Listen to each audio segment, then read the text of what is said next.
Hi guys, welcome to this session on actual science. ये session मैं record कर रहा हूँ काफी सारी रिक्वेस्ट के बाद। मेरा एक सेशन ऑलरेडी यूट्यूब पे आप देखोगे वो ऑलरेडी अवेलेबल है, and that is one of the most worst video on actual science. तो first of all thank you so much. मेरे को बहुत सारी रिक्वेस्ट आ रही थी पास कुछ दिनों से, क्योंकि वो वीडियो थोड़ा पुराना हो गया है, उसके अंदर पुराना करिकुलम जो था वो डिस्कस था। तो मैं ये पर्पस इस वीडियो को बनाने का ये है कि मैं इसके अंदर सारा नया करिकुलम डिस्कस करूंगा कि कैसे चेंजेस आ चुके हैं अभी करिकुलम के अंदर।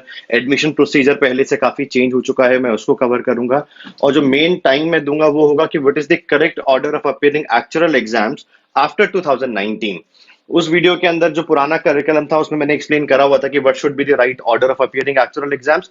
नए करिकुलम आने के बाद में जो चेंजेस आए हैं कि किस ऑर्डर में एग्जाम आपको अपीयर करना है, वो भी मैं इस वीडियो के अंदर कवर करूंगा। So first of all I am not going to cover in this video कि एक्चुअलीज क्या करते हैं, क्या उनका जॉब प्रोफाइल होता है। वो वीडियो आपको मेरे पुराने सेमिनार के लिंक पे मिल जाएगा, मैं उसका आई बटन में लिंक छोड़ दूंगा और नीचे डिस्क्रिप्शन में भी मैं उसका लिंक दे दूंगा। सो एक्चुअलीज क्या करते हैं, क्या उनका जॉब प्रोफाइल होता है, कैसा जॉब मार्केट है, वो सारी चीजें आप उस पुरानी वीडियो में से कवर कर सकते हो। मैं मेनली चेंजेस कवर कर रहा हूँ कि तब से लेकर आज में जो जो चेंजेस एक्चुअल के अंदर आए हैं, एडमिशन प्रोसीजर को लेके हो चाहे वो सिलेबस को लेके हो, वो सारे चेंजेस मैं कवर करने जा रहा हूँ। सो उस वीडियो में भी मैंने ये बात कवर करी थी कि there are two actual societies, एक इंडिया की सोसाइटी होती है और एक यूके की, जहां से मेजॉरिटी ऑफ इंडियन स्टूडेंट्स जो है एक्चुअल एग्जाम्स अपीयर करते हैं। तो उस टाइम पर यूके में एडमिशन लेने के दो प्रोसीजर होते थे कि either as a non member में जा सकता हूं या एज अ मेंबर जा सकता हूं। और मेंबर बनने का जो क्राइटेरिया था उसमें आपका ट्वेल्थ के मैथ्स के मार्क्स मैटर करते थे। आज की डेट में जो सबसे बड़ा चेंज आ गया है वो ये है, कोई भी आदमी यूके सोसाइटी की मेंबरशिप ले सकता है। उसने चाहे ट्वेल्थ में मैथ्स पढ़ा हो चाहे ट्वेल्थ में मैथ्स ना पढ़ा हो, ट्वेल्थ में कितने मार्क्स आए थे उसके मैथ्स में, अब कुछ भी मैटर नहीं करता है। Now there is no academic admission criteria. कोई भी ऐसा क्राइटेरिया नहीं बचा है यूके में एडमिशन लेने का। अगर आप मेरी पर्सनल एडवाइस अगर मांगो कि अगर आप एज अ बिगनर अभी एक्चुअल के अंदर एंटर कर रहे हो, तो I will always recommend to go for non membership. कि आप as a non member paper appear करो, पहला पेपर। उसका बहुत सिंपल सा रीजन ये है कि जब हम एक्चुअल के बारे में सुन के आते हैं तब हो सकता है हमें प्रोफेशन बहुत अच्छा लगता हो, पर जब मैं एक्चुअली इसके अंदर एंटर करता हूं तो मुझे इसके डिफिकल्टी लेवल का पता लगता है, मेरा कितना इंटरेस्ट उस प्रोफेशन के अंदर है वो पता लगता है। और उस टाइप का कुछ बच्चों के लिए ऐसा होता है कि they want to leave this profession. तो जब हम मेंबरशिप के लिए जाते हैं जिसकी फीस एक्चुअली 208 पाउंड्स है, वो भरने के बाद वो कभी वापस नहीं आ सकती है।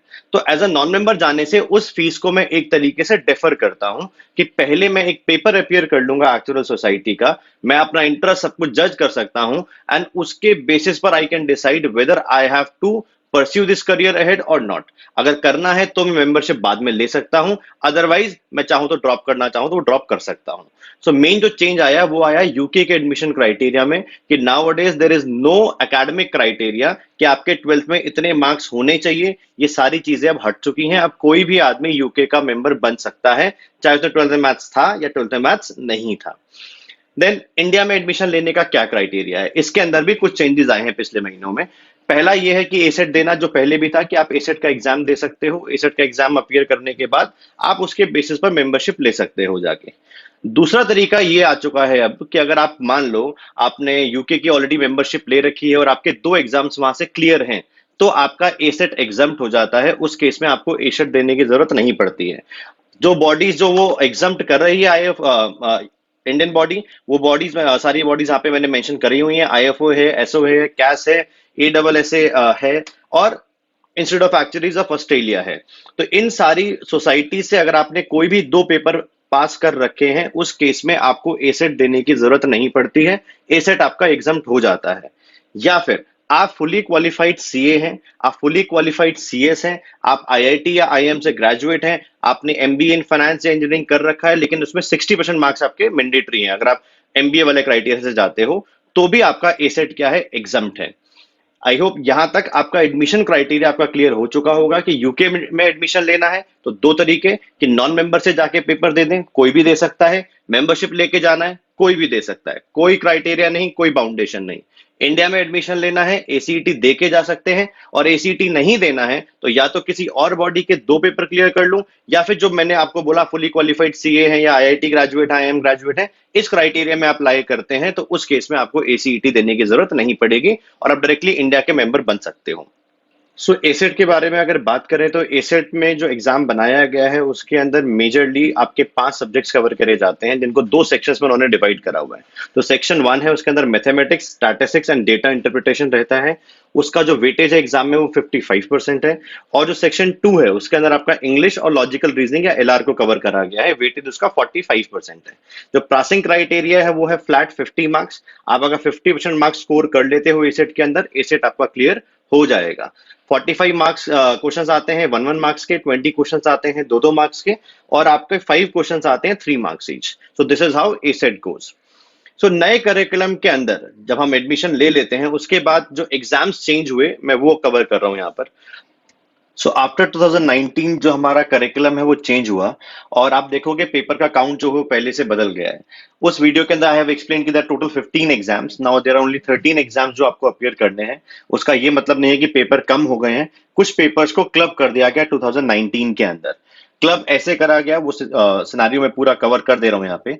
जो पहले CT1 हुआ करता था और CT5 हुआ करता था, उसके कॉम्बिनेशन को अब CM1 बोला जाता है। ठीक है। जो CT4 था पूरा और CT6 के कुछ चैप्टर्स को मिला के बना दिया गया आपका एग्जाम CS2। जो पहले CT3 हुआ करता था and few chapters of CT6 पुराने वाले मिला के बना दिया गया आपका पेपर CS1। देन आपका पेपर आता है CM2 जो पुराना CT8 अगेन कुछ चैप्टर्स ऑफ CT6 का मिला के पेपर बना आपका CM2। तो आप देखोगे पुराने करिकुलम के अंदर जो काउंट था पहली सीरीज का वो होता था 9 एग्जाम्स का, अब वो घट के रह गया सिर्फ 7 एग्जाम्स का। तो एग्जाम्स कम नहीं हुए हैं, सिलेबस कम नहीं हुआ है, सिलेबस पहले के मुकाबले थोड़ा बड़ा ही हो गया है, पर एग्जाम काउंट आपका क्या हो गया वो पहले से कम हो चुका है। CB1, CB2, CB3 are new names of CT2, CT7 and CT9 respectively. जो भी नाम पहले थे वो अब चेंज होकर आपका CB सीरीज हो गया। तो हुआ क्या, जो पहले पूरी कोर टेक्निकल सीरीज कहलाती थी उसको अब 3 हिस्सों में बांट दिया गया और नाम दिया गया कोर प्रिंसिपल। कोर प्रिंसिपल को फर्दर 3 हिस्से क्या क्या बनाए गए, actual statistics, actual mathematics and business. In 3 series में इसको डिवाइड करा गया। आगे चल के इसी वीडियो के अंदर I will be covering what is the right order of appearing actual exams. उससे पहले एक और चीज जहां पे हमने स्टार लगाया हुआ है, ये वो पेपर्स हैं जिनके अंदर अब प्रैक्टिकल पार्ट आ चुका है। प्रैक्टिकल पार्ट का मतलब इनमें apart from theory exam we have to appear practical exams as well. जो CS सीरीज है उसमें प्रैक्टिकल एग्जाम आपका R लैंग्वेज के ऊपर होता है, और CM सीरीज में आपका प्रैक्टिकल एग्जाम एक्सेल के ऊपर होता है। I will cover later in this session कि कैसे मार्क्स डिवाइड होते हैं, वो सारी चीजें मैं आगे कवर करने वाला हूं। सिर्फ एक ओवरव्यू देने के लिए कि CS सीरीज में आपको थ्योरी के साथ साथ एक प्रैक्टिकल एग्जाम देना है जो R के ऊपर बेस्ड होगा, और CM सीरीज में आपको थ्योरी के साथ एक प्रैक्टिकल एग्जाम देना है जो कि एक्सेल के ऊपर बेस्ड होगा। इन 3 एग्जाम्स के अंदर देयर इज नो चेंज, कोई प्रैक्टिकल इंक्लूजन इसके अंदर नहीं हुआ है। पुराने करिकुलम में जो CS सीरीज हुआ करती थी उसको अब कोर प्रैक्टिस सीरीज बना दिया गया। तो this is old CA1, CA2, CA3, उसका नाम अब CP1, CP2 और CP3 हो गया है। एंड सिमिलरली जो पुरानी ST सीरीज हुआ करती थी, स्पेशलिस्ट टेक्निकल सीरीज जो होती थी, उसको अब स्पेशलिस्ट प्रिंसिपल बना दिया गया है। एग्जाम सीक्वेंस एग्जैक्टली सेम है। एंड सिमिलरली जो पहले SA सीरीज हुआ करती थी वो अभी भी SA सीरीज ही है आपकी। तो जो मेजर चेंजेस 2019 के बाद आए वो आपके कोर प्रिंसिपल सीरीज में आए कि वहां पर आपको मेजर चेंजेस देखने को मिलेंगे। Apart from that higher papers के अंदर there is hardly any change जो आपको देखने को मिलेगा। So this is now the new structure कि जहां पे 15 एग्जाम्स की बजाय मुझे 13 एग्जाम्स क्वालिफाई करने हैं to become a qualified actually या फेलो। और अगर मुझे एसोसिएट बनना है तो I have to clear CP core principle series as well as core practice series. यानी पहले 10 एग्जाम्स अगर मैं क्लियर करता हूं then I will become an associate. तो this is the new qualification structure जो अब 2019 के बाद से इफेक्ट में है। फीस में भी कुछ चेंजेस आए हैं, वो भी मैं यहाँ पे फटाफट कवर कर दे रहा हूँ। यूके सोसाइटी की जो वन टाइम मेंबरशिप फीस है वो 208 पाउंड है करंट में। ये वीडियो में मई 2020 में रिकॉर्ड कर रहा हूं, तो जो भी प्राइसेस लिखे हैं वो मई 2020 के हिसाब से हैं। एंड आगे वो चेंजेस होते हैं तो वो आप सोसाइटी की वेबसाइट पे जाके डेफिनेटली चेक कर सकते हो। अगर आपको CS या CM एग्जाम देना है और एज ए मेंबर देना है तो उसके लिए जो फीस है हमारी दैट इज 180 पाउंड जो सोसाइटी चार्ज करती है। CB एग्जाम्स के लिए इट इज 135 पाउंड। और अगर आप as a non member paper appear कर रहे हो जो कि आप सिर्फ पहला पेपर कर सकते हो तो उसकी fees is currently 200 pound. Annual renewal fees जो आपको हर साल अक्टूबर में देनी ही पड़ती है, दैट इज 73 पाउंड। एग्जाम साल में 2 बार कंडक्ट होते हैं, अप्रैल के अंदर और सितंबर के अंदर। तो this is how the UK cycle goes. आप चेंजेस देख सकते हो पुराने स्ट्रक्चर में और इसमें, अगर चेंजेस देखेंगे तो एग्जाम फीस थोड़ी सी बढ़ गई है, और उसके बढ़ने का कारण है कि पेपर्स अब आपको 2 देने हैं, एक पेपर नहीं देना है, आपको प्रैक्टिकल पार्ट भी अपीयर करना है। सिमिलरली इंडियन सोसाइटी में once you have cleared a set, उसके बाद आप मेंबरशिप के लिए अप्लाई करोगे, जिसकी फीस है 4000 rupees. Exam fees for CS and CM paper is 5,000 rupees. For CB1, CB2 it is 3,000 rupees. ASET का 3,000 rupees है। एनुअल रिन्यूअल फीस यहाँ पर है 2,000 rupees। और एग्जाम्स यहाँ भी साल में 2 बार होते हैं, एक जून के अंदर और एक नवंबर के अंदर। Apart from these exam fees, अपने को एक्चुअल सोसाइटी ऑफ इंडिया से अपना मटेरियल भी खरीदना कंपलसरी है। जो भी पेपर आप अपीयर करोगे, उससे पहले आपका स्टडी मटेरियल वहां से परचेज किया होना मैंडेटरी है। अगर वो परचेज नहीं है तो आप अपना एग्जाम फिल नहीं कर पाओगे। एग्जाम जो आपके मटेरियल की फीस है वो 7,500 से स्टार्ट होती है, किसी पेपर के लिए 9,000 भी है, and keeps on varying paper to paper. आप एग्जैक्ट प्राइसेस जो है वो आईआई की वेबसाइट पे जाके चेक कर सकते हो। पुराना वीडियो में मैंने ये भी बोला था कि एग्जाम्शन है दोनों सोसाइटी के बीच में, तो उसको लेके भी अपडेट ये है कि यूके सोसाइटी अगर आप आज की डेट में ज्वाइन करते हो तो आपको कैसा भी कोई एग्जाम्शन प्रोवाइड नहीं करती है। They have stopped all the exemptions now. तो इंडियन सोसाइटी अभी भी एग्जाम्शन दे रही है यूके के एग्जाम्स का, पर अगर आप इंडिया का कोई पेपर क्लियर करते हो और यूके में एग्जाम्शन मांगते हो जाके, तो वो एग्जाम्शन अभी प्रोवाइड नहीं करी जा रही हैं आपको। सो यहां तक जो चेंजेस आए करिकुलम के अंदर, आपका एडमिशन प्रोसीजर के अंदर जो चेंजेस आए हैं और जो पेपर्स में चेंजेस आए हैं, वो पॉइंट आपका क्लियर है। Just in case you have any query, आप मेरे नंबर यहाँ पे लिखे हुए, वेबसाइट यहाँ पर है, आप डेफिनेटली कॉन्टैक्ट कर सकते हो। जो लेटर पार्ट है जो हम लोगों को मेन कवर करना है, that is the right order to appear actual exam. तो सबसे बड़ा क्वेश्चन जो मैं स्टूडेंट से फेस करता हूं आज के टाइम में, जो लोग स्पेशली एक्चुअल जब अभी शुरू करने जा रहे हैं, पहला पेपर देने जा रहे हैं, कि फर्स्ट एग्जाम कौन सा उनको देना चाहिए नए करिकुलम के बाद। तो ये जो भी मैं मटेरियल इसमें दिखाने वाला हूँ स्लाइड्स के अंदर, ये सारा मटेरियल यूके सोसाइटी की वेबसाइट से उठाया गया है। मैं अपने कुछ इसमें डेफिनेटली एडवाइस ऐड करूंगा आगे चल के सेशन में, बट जो भी आप चीजें स्लाइड्स देख रहे हो, सब का सब यूके सोसाइटी की वेबसाइट से उठाया गया है। तो ये सारी चीजें आप जाके वहां पर भी डेफिनेटली रिसर्च कर सकते हो। अगर आप वहां एफएक्यू में जाओगे तो ये क्वेश्चन आपको मिलेगा कि what is the first paper जो हमको अपीयर करना चाहिए, एंड जो सोसाइटी रिकमेंड करती है पहला paper, that is CS1। CS1 is recommended as the starting point. कारण है उसको देने का, CS1 पढ़ने से पहले अगर कुछ एक्सपेक्ट किया जाता है स्टूडेंट से, तो वो है 12th क्लास तक का मैथमेटिक्स। अगर वो 12th क्लास तक के मैथमेटिक्स से एकदम थॉरो है कि उसको कोई डाउट्स नहीं है, उसके कॉन्सेप्ट वहां पे क्लियर है, तो CS1 का एग्जाम इजीली अपीयर करा जा सकता है, क्योंकि उसके आगे की सारी चीजें CS1 के अंदर पढ़ाई जाती हैं। CS1 नहीं अज्यूम करता कि कोई और प्रीवियस पेपर की आपको जरूरत होगी उसको पढ़ने से पहले। I have seen maximum people recommend CM1 as the first paper. मैं थोड़ा सा उनसे डिफर करता हूं, CM1 पहला पेपर क्यों नहीं होना चाहिए वो भी आगे मैं दिखाऊंगा स्लाइड में। सब कुछ यूके सोसाइटी की वेबसाइट पे अवेलेबल है कि कैसे पेपर अपने को अपीयर करना है। तो कह रहा है CS1 पहला पेपर होना चाहिए, this provide grounding in basics of statistical techniques, and then आपका CS2 उसके ऊपर बिल्डअप है पूरा। तो सर्टेनली वो कहते हैं कि CS1 should be appear before CS2। Similarly CM1 CM2 जो आपके कोर मैथमेटिक्स वाले पेपर बनाए गए, उसके अंदर भी ये लिखा गया कि CM1 आपको पहले अपीयर करना है, CM2 आपको बाद में अपीयर करना है। तो कंफ्यूजन बच्चों के अंदर यहां से आता है कि यूके सोसाइटी जब as a non member exam allow करती है, तो वो CS1 और CM1 इन दोनों एग्जाम्स को अलाउ करती है। तो बच्चा वहां से कंफ्यूज होता है कि CS1 देना चाहिए पहला पेपर या CM1 देना चाहिए। तो मैं वो कंफ्यूजन आज की इस वीडियो के बाद आपका पूरा पूरा क्लियर हो जाना चाहिए। CS1 का जब आप सिलेबस खोलते हो यूके सोसाइटी की वेबसाइट पे जाने के बाद, तो हर सब्जेक्ट के साथ दिखाया गया है कि इस सब्जेक्ट में आप क्या पढ़ोगे और इसका किस प्रीवियस पेपर से लिंक है जो आपने पढ़ा होना चाहिए, या किस फ्यूचर पेपर में आपको काम आ सकता है। तो CS1 का किसी प्रीवियस पेपर से लिंक नहीं है। सबसे पहली बात, कोई भी ऐसा पेपर नहीं है जो उससे पहले आपने पढ़ा होना चाहिए। Again I am repeating, it is simply 11th 12th class वाला मैथमेटिक्स जो आपको आना चाहिए, उसके अलावा कुछ भी ऐसा नहीं है जो एक्सपेक्ट करा जाए आपसे कि आपको आना चाहिए। फ्यूचर लिंक इसमें बताएगा कि आप CS1 जब पढ़ते हो तो CS2 में ये मटेरियल पूरा पूरा काम आता है, CM1 में ये मटेरियल काम आता है। This is again very important point, specially उन लोगों को जिनको बोला जाता है CM1 पहला पेपर देना है। तो CS1 में जो कॉन्सेप्ट हम पढ़ते हैं वो CS2 में, फ्यूचर में CM1 में और CM2 में, इन तीनों पेपर्स में जाके आपको क्या करते हैं, हेल्प करते हैं। बिकॉज पीछे जैसे बताया कि दिस इज बेसिक ऑफ मतलब बेसिक्स ऑफ स्टैटिस्टिक्स जो यहाँ पे आपको पढ़ाया जाता है। नेक्स्ट हम CS2 में अगर जाते हैं तो CS2 के सिलेबस में आपको लिखा होगा कि ये अज्यूम करके चलता है कि कुछ कॉन्सेप्ट ऐसे हैं जो CS1 में आप ऑलरेडी पढ़ के आ चुके हो, तो वो यहां दोबारा कवर्ड नहीं है। तो CS2 पढ़ने के लिए the only thing that you have studied before is CS1 का पेपर। अगर वो पढ़ रखा है तो उसके बेसिस पर इजीली आप CS2 पढ़ सकते हो, आपको और किसी एक्चुअल पेपर की नॉलेज की जरूरत नहीं पड़ेगी। CS2 में अगेन जो हम पढ़ते हैं तो उसमें भी बताया गया वो चीजें आपको CM1 और CM2 में फ्यूचर में हेल्प करती हैं। तो सोसाइटी ने एक्चुअली लिस्ट करा है पहले स्टैटिस्टिक्स पेपर को, देन उन्होंने लिस्ट करा है मैथमेटिक्स के पेपर्स को। And this is all again I am saying I have picked all the जो चीजें मैं दिखा रहा हूं सब कुछ पिक करा गया यूके सोसाइटी की वेबसाइट से ही, कुछ भी मेरा अपना अभी इसके अंदर मैंने ऐड नहीं करा है। देन कम्स CM1 कि CM1 जब हम पढ़ने जाते हैं तो उसके अंदर क्या है, तो उसके अंदर लिखा हुआ है कि concepts are introduce in CS1। अगर आप देखोगे इस पॉइंट को ध्यान से तो कुछ चीजें ऐसी हैं जो CS1 में ऑलरेडी इंट्रोड्यूस हो चुकी हैं ना, वो चीजें कौन सी हैं वो भी आगे मैं कवर करूंगा। पहले मैं ये दिखा दूं किसका किससे लिंक है। देन CS1 के कुछ टॉपिक्स आपके पढ़े हुए होने चाहिए पहले, जो CM1 में आप पढ़ोगे वो आपको हेल्प करेगा इन पेपर्स के अंदर।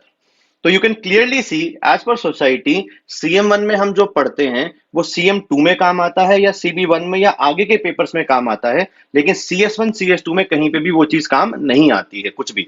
मतलब अगर आपने CS2 पहले पढ़ा हुआ है तो आपको CM1 अपीयर करने में कोई दिक्कत नहीं होगी। आप CM1 पहले अपीयर कर सकते हो अंडर स्पेशल सर्कमस्टांसेस, जो मैं आगे चल के अभी कवर करूंगा सेशन के अंदर। देन कम्स अब CM2 का पार्ट कि CM2 के लिए क्या क्या होना चाहिए। तो CM2 में बोला गया कि कॉन्सेप्ट्स, ये भी अगेन बहुत बड़ा मेथड कि कई लोग CS2 से पहले CM2 रिकमेंड कर रहे हैं आज के टाइम में, तो उनके लिए भी मैं ये क्लियर कर दे रहा हूं यहां पे पहले कि जो भी कॉन्सेप्ट CS1 में पढ़े हैं, CS2 में पढ़े हैं, CM1 में पढ़े हैं और कुछ CB2 में पढ़े हैं, वो काम आते हैं आपको जाके CM2 के अंदर। वो काम आते हैं कहां पे, आपको CM2 के अंदर। एंड इसमें जो कॉन्सेप्ट्स हम पढ़ेंगे वो फर्दर आपको हायर पेपर्स में भी काम आते हैं। तो एक रफ आइडिया आपको कौन सा पेपर पहला होना चाहिए कौन सा दूसरा होना चाहिए, वो सिर्फ अभी मैंने सिलेबस के बेसिस पर देने की कोशिश करी है।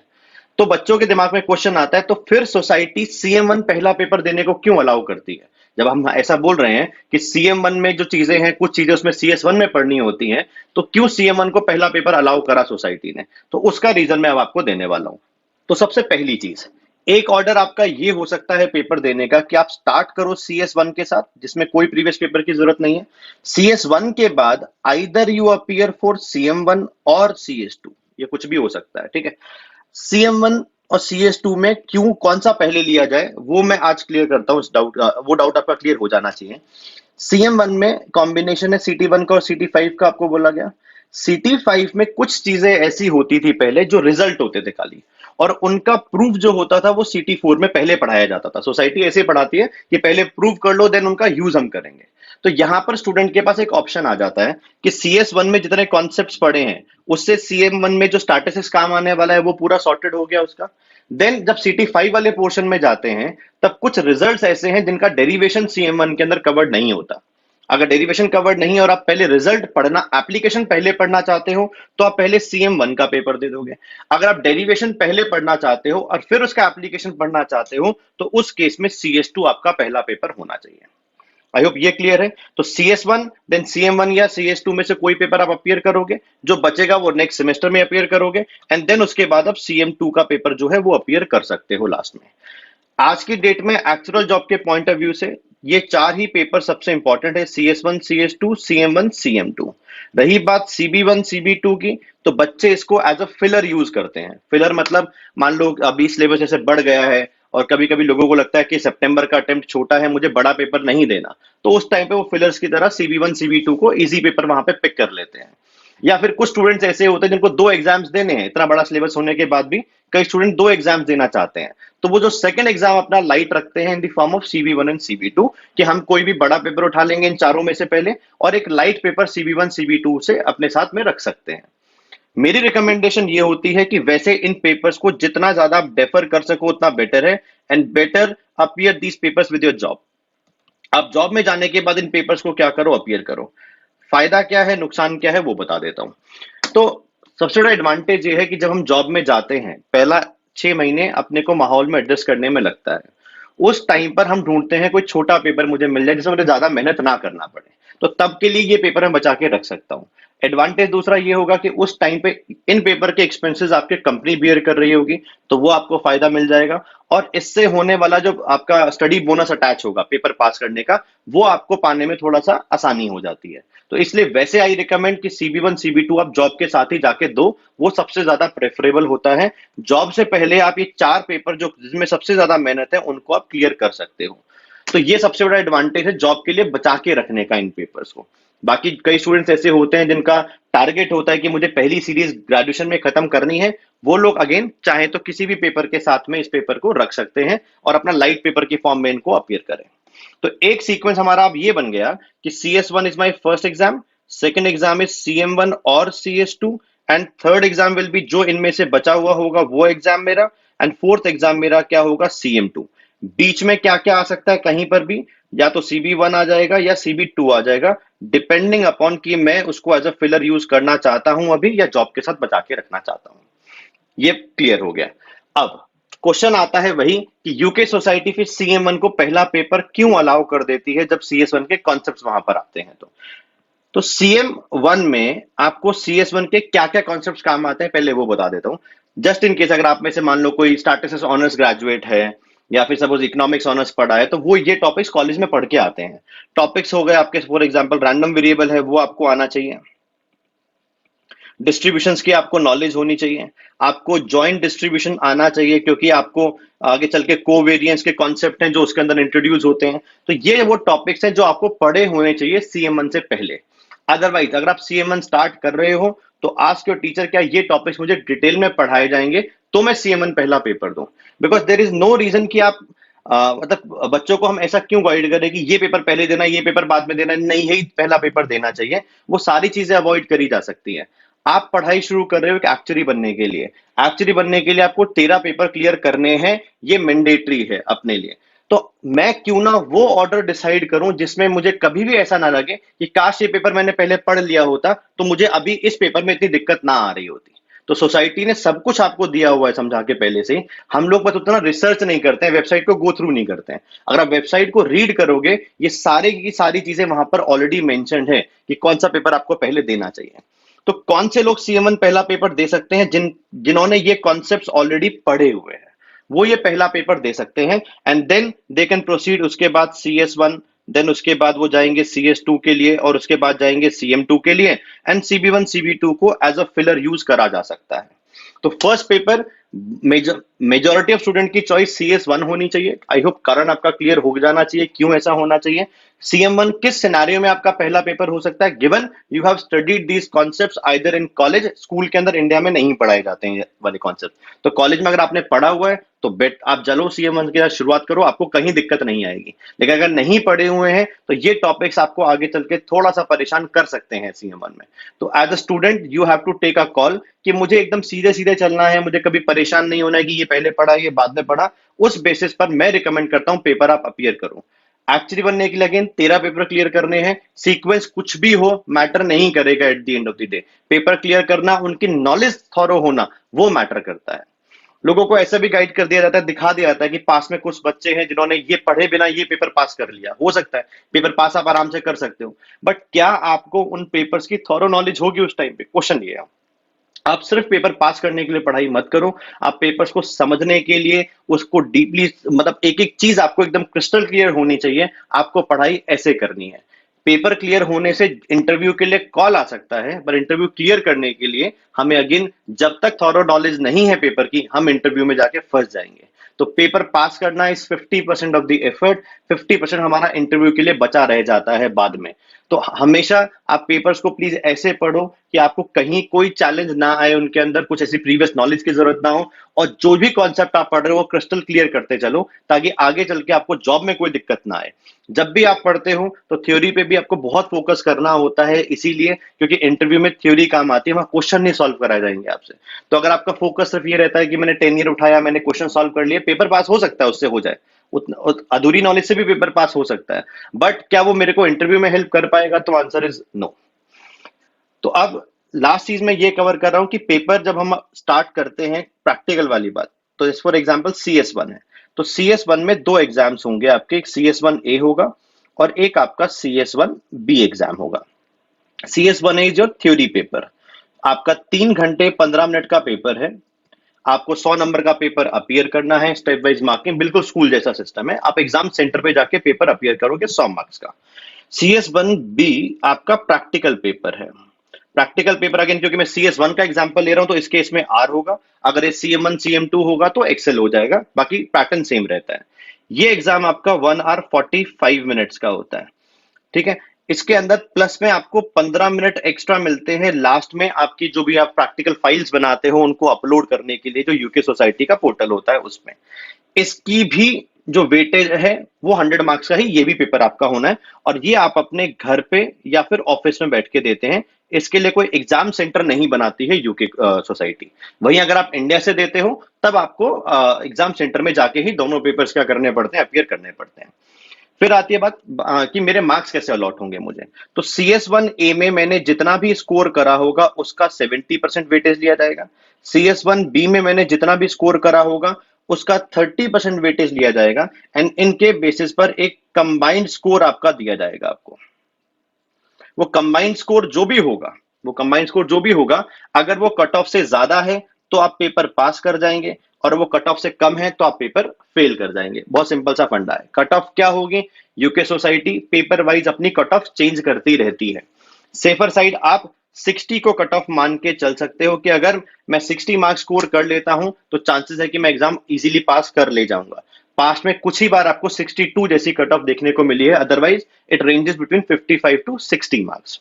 इंडिया सोसाइटी से कुछ दिन पहले एक आर्टिकल आया था जिसमें उन्होंने पब्लिश करा कि now they are keeping it 50% flat, passing marks को फ्लैट 50% कर दे रहे हैं। उनका भी जो क्राइटेरिया है 70-30 वो as it is same follow करते हैं।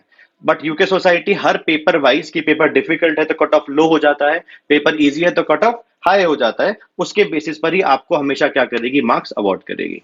सो आई होप ये वीडियो आपके सारे डाउट्स, जो नया एडमिशन प्रोसीजर है उसको लेके, कौन सा पेपर कब पिक करना चाहिए उसको लेके, ये सारे डाउट्स मैं क्लियर करने में सक्सेसफुल हो पाया हूँ। कोई भी क्वेरी आपकी रह जाती है, feel free to call me up, visit our website. कोई भी आपकी क्वेरी है, I will definitely try to solve this. Thank you so much for attending this session बेटा।